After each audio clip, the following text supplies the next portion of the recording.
Greetings everyone. Today we will be present about the computer architecture and organization project.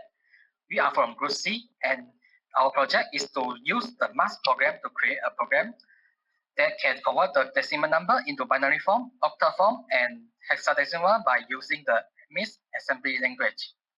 First, I will introduce our group member, and our leader is Qi Fang Yi. And the next is Eugene Hao, and the next member is Lim Jiahui, and this is me, Sun Bun Ming, and next is Wong Man Yi. So for our problem statement is we need to create a program to be run in MIPS which allows the user to input 10 random number, but the input number is need to between in 0 and to 255 only. So after the user has entered all 10 valid numbers, your program should be able to display binary equivalence for each number and octal equivalence and hexadecimal equivalence. Next, we will be explain about code we build and how the code works. Lim Jiahui. Now I will explain the main function. In the main function, first of all, we need to get input in decimal from user. We will use the function named finput to get the input. Next, we need to make conversion by convert the decimal to binary, octal, and hexadecimal.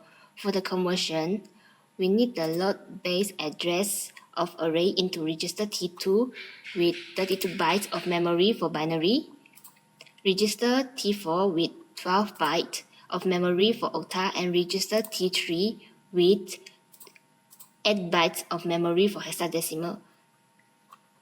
There are also the function code for calculate the binary, octal, and hexadecimal. This program processes 10 inputs by incrementing the counter in register T7 and loops back to the next number. And when the register T7 equal to 10 means there are 10 loops, the program will jump to the end program, which is here. After printing the results, there are 3 functions reset the array of binary, octal, and hexadecimal. For this, the end number means jump back to the main menu. Last, the program will end, so the program does not execute anything after looping up to 10 numbers. The details of each function will be explained later. Next, I will hand this over to the next person. Hi guys, I'm Momali. Now I would like to explain the input, which is the prompt user to enter. First, we use the load immediate value for a system call code for print string. Next, we use the load address that point prompt string buffer into register A0. Then we use the syscall to call operating system to print the string value. Next, we use the load immediate value 5 as system call code for read immediate. Then we use the syscall to call operating system to read the integer value from keyboard. Next, we use the branch less than, which is if the user input the integer less than 0, it will print the error. And we use the branch greater than if the user key in the input more than 255, it also will print the error.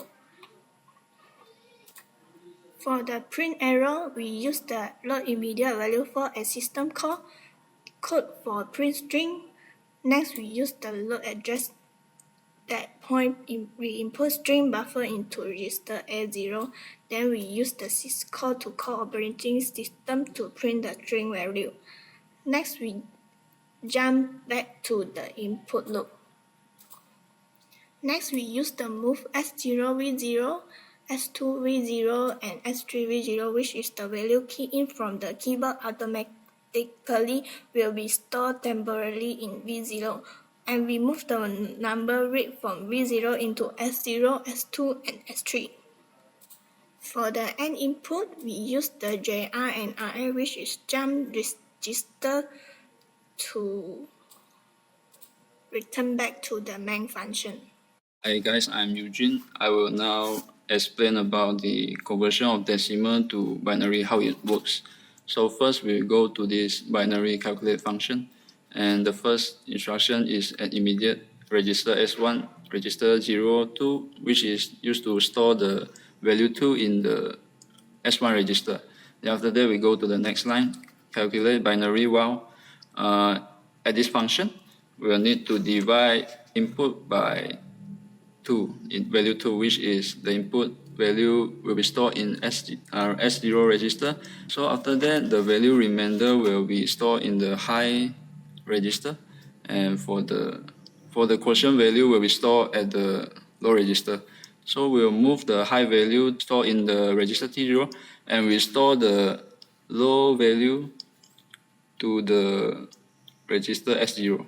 After that, we continue by this instruction, store word T0 register into register T2 with base 0, offset 0. After that, the instruction add immediate T2 register for, which is we set the array position to the next position.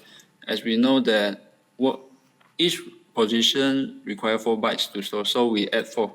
After that, we check whether if the quotient value, which is register S0, is equal to 0. If is, then you will straight away go to this print bin function. If not, then we'll continue to the next instruction with jump calculate bin while, which means we jump back to this function and it's just like looping until the quotient is equal to 0.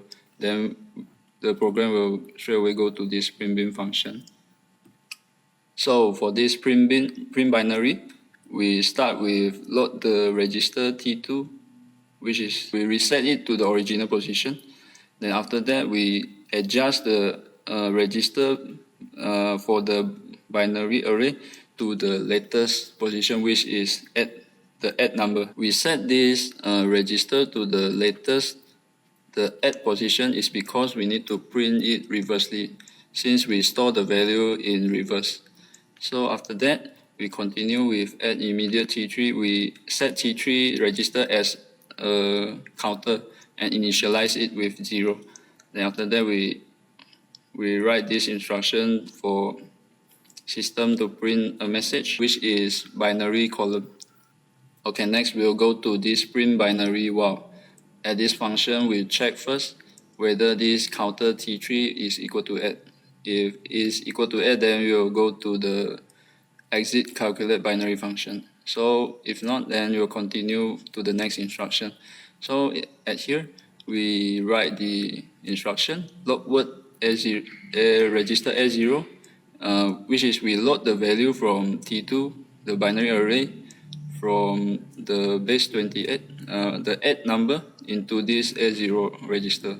We load the value from that current position with it, which is the add position, and load into this A0 to print, to tell the function to system to print the value. Then after that, we need to -4 to this binary array register, which is T2 register, to reverse the position. We need to print the value in reverse form. Then after that, we increment the register T3 by 1 for the counter. Then after that, we'll go to this jump print binary while. We'll continue until we get this counter equal to 8. So after getting counter equal 8, we'll exit the calculate binary. So at this function, reload again the binary array, register T2 to the original position. Then we will go back to the main function with the instruction JR register RA. So at last, I will explain about the binary array reset. So we first starting with the instruction. We set register T4 equals 0 as the counter for looping. Then after that, we'll go to the reset 0. So at first, we use the instruction store byte register 7 S7. So for this instruction, we set because the register S7 is not used, so originally is equal to 0 for the value. Then after that, this store is in 0 for the first value. Then after that, we increase the counter by +1, one increment, and then we move the binary array to the next position, which is by adding an immediate register T2 by 4. After that, we check whether if the counter is equal to 9 for the register T4. If not, then we'll continue to this instruction, jump reset 0. We'll jump to this function again until all the value is equal to 0, which is for the counter register T4 is equal to 9. After that, the it will go to the exit binary function for the system. So for this function, we need to load again the register T2 binary array, which is reset back for this position to 1. And after that, we'll back to the main function with this instruction, JR register RA. I'm Shifang Yi. Now I'm going to explain the hexadecimal calculation. Actually, it's just same as the binary calculation, but there is two differences. The first, instead of dividing the input number with 2, we divided it by 16 in hexa. This is because when we set the input range from 0 to 255, the maximum number 255 converted to hexadecimal will only occupy 2 bytes, which is FF. Therefore, we only print twice in the print hex function. And other than that, we also need to check whether the remainder in the hex array falls between 10 to 15, and if yes, we need to convert it into character from A to F respectively. For example here, if the remainder is equals to 10, then we jump to hex A, where hex A here, I load address from hex digit. Hex digit is equals to A, B, C, D, E, F, and if I load bytes from the hex digit, using shift amount equals to 0, then I will get A, character A. And same with if the remainder equals to 11, I will jump to hex B to print the character B, where I use the shift amount 1, so I can get B, character B from the hex digit, and I use syscall 11 to print the character. After that, I jump back to the continue print hex to print the next position in hex array. And if the remainder is not 4 in between 10 to 15, then I will just directly print the number from the array using syscall 1 to print the integer. And if it's already print 2 bytes, which is print twice, and it will jump to exit hex calculation, where I also use syscall 11 to print the new line. New line in ASCII is equals to 10, and I call twice syscall to print the character new lines, and then I back to the main. We also need to reset the hex array with 0, just like in binary, to prevent error output for the next answer. Last but not least, for octa calculation, it also used the same concept as binary and hexa calculation, but in octa, we divide the input number by 8, and also in octa, when printing the octa answer, we print only 3 times for 3 bits.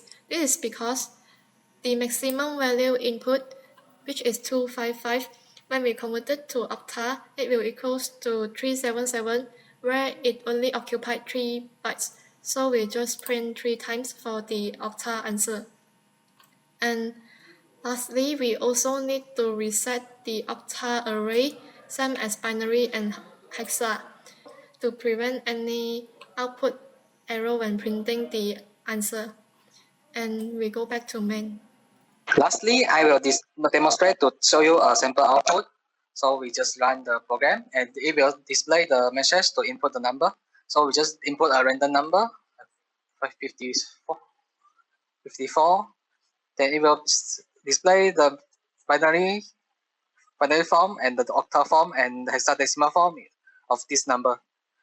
So next, we need to input 10 numbers to run this program.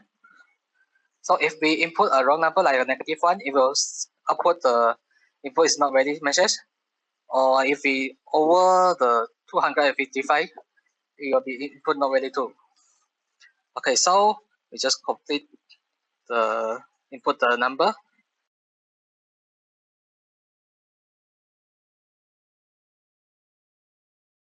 Okay, after we input the 10 numbers, the program will be finished. Okay, that's all for us. Thank you very much.